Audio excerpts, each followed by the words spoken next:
Welcome to Giving and Receiving Feedback, the Psychology of Criticism session. I hope this is going to be very helpful since you are being part of the teams and several different stakeholders. Giving and receiving feedback is extremely important. This is Chawla, Regional Manager of Global Talent. Welcome to the session again, and let's start.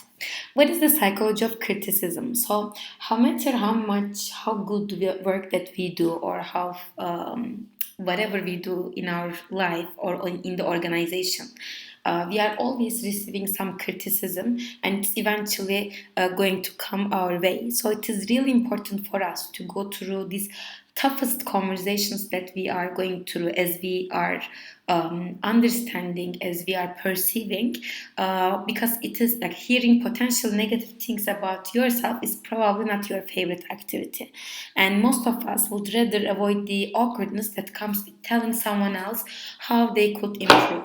But how do we lose? But what do we lose out when we avoid these tough conversations in general? Charles Jacobs, author of Management Rewired, giving why feedback doesn't work, says that the information that conflicts with our self-image, when we hear that, our instinct is to first change the information rather than ourselves. And almost everyone remembers negative things more strongly than positive things, and more in detail, which is called negative bias, because our brains have evolved separate and more sensitive brain circuits to handle negative information and events, and they process the bad stuff more truly than positive things, which means that receiving criticism always have a greater impact than receiving phrases. And also, our brains view criticism as a threat to our survival because they are very protective of us. And neuroscientists say that they go out of their way to make sure we always like we are the right, even though we are not. So, yes, we remember criticism strongly but inaccurately. But how to offer as a team leader, as a workmate to the other people, the criticism in the best way possible? Because like offering it in a right spirit, it can make us to have really good results in our experiences. And I'm going to give you some tips and strategies.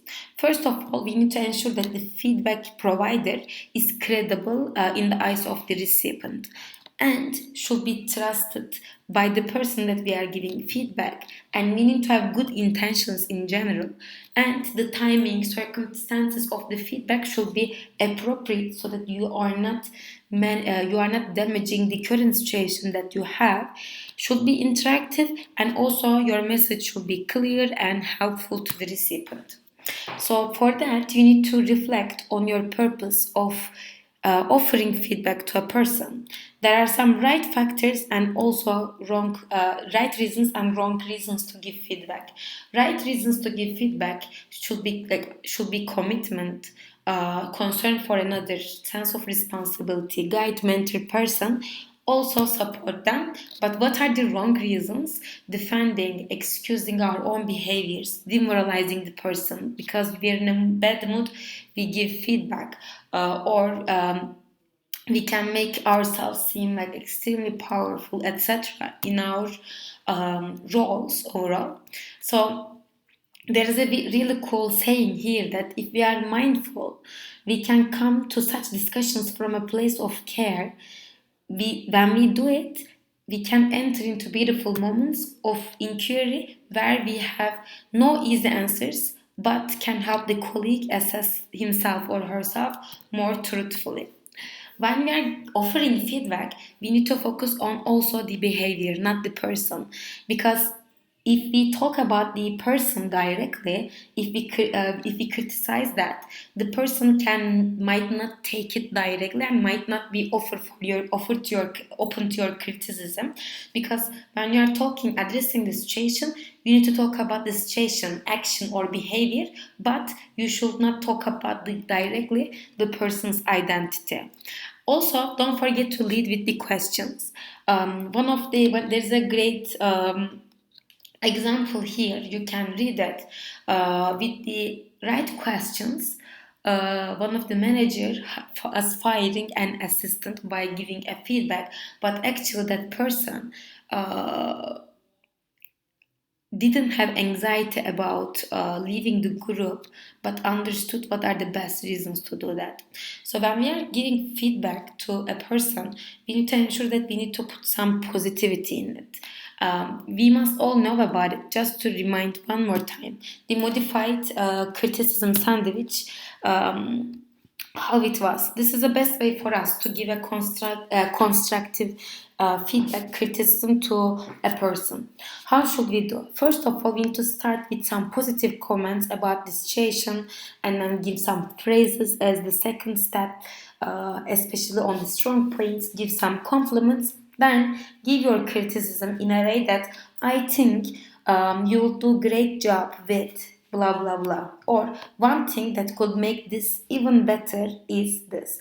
I would love if I would love it if you also added this to your work. So this can be like this should be a way of giving feedback, and then remind the person again of their strong points, then give thanks, offer support in the areas for improvement, and leave on a positive note.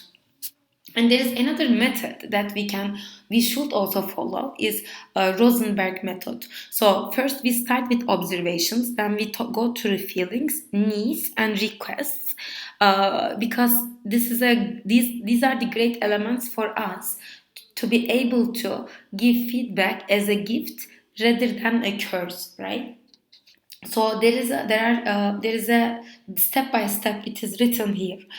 For example, first how I observe the situation, this like this blah blah, you can talk about based on whatever situation that you are going through. And after observation you can see like I see that you are trying to do this, but I feel blah blah blah, whatever however you are feeling, because I need or I value these different things that than the person, and my request is would you be willing to do this. This if you use this overall what is it called, if you go through one by one observations, feelings, needs, and requests, if you use this order, you will see that you are gonna get better results. But as a team leader or as a team member, we are also receiving criticism, we are receiving feedback.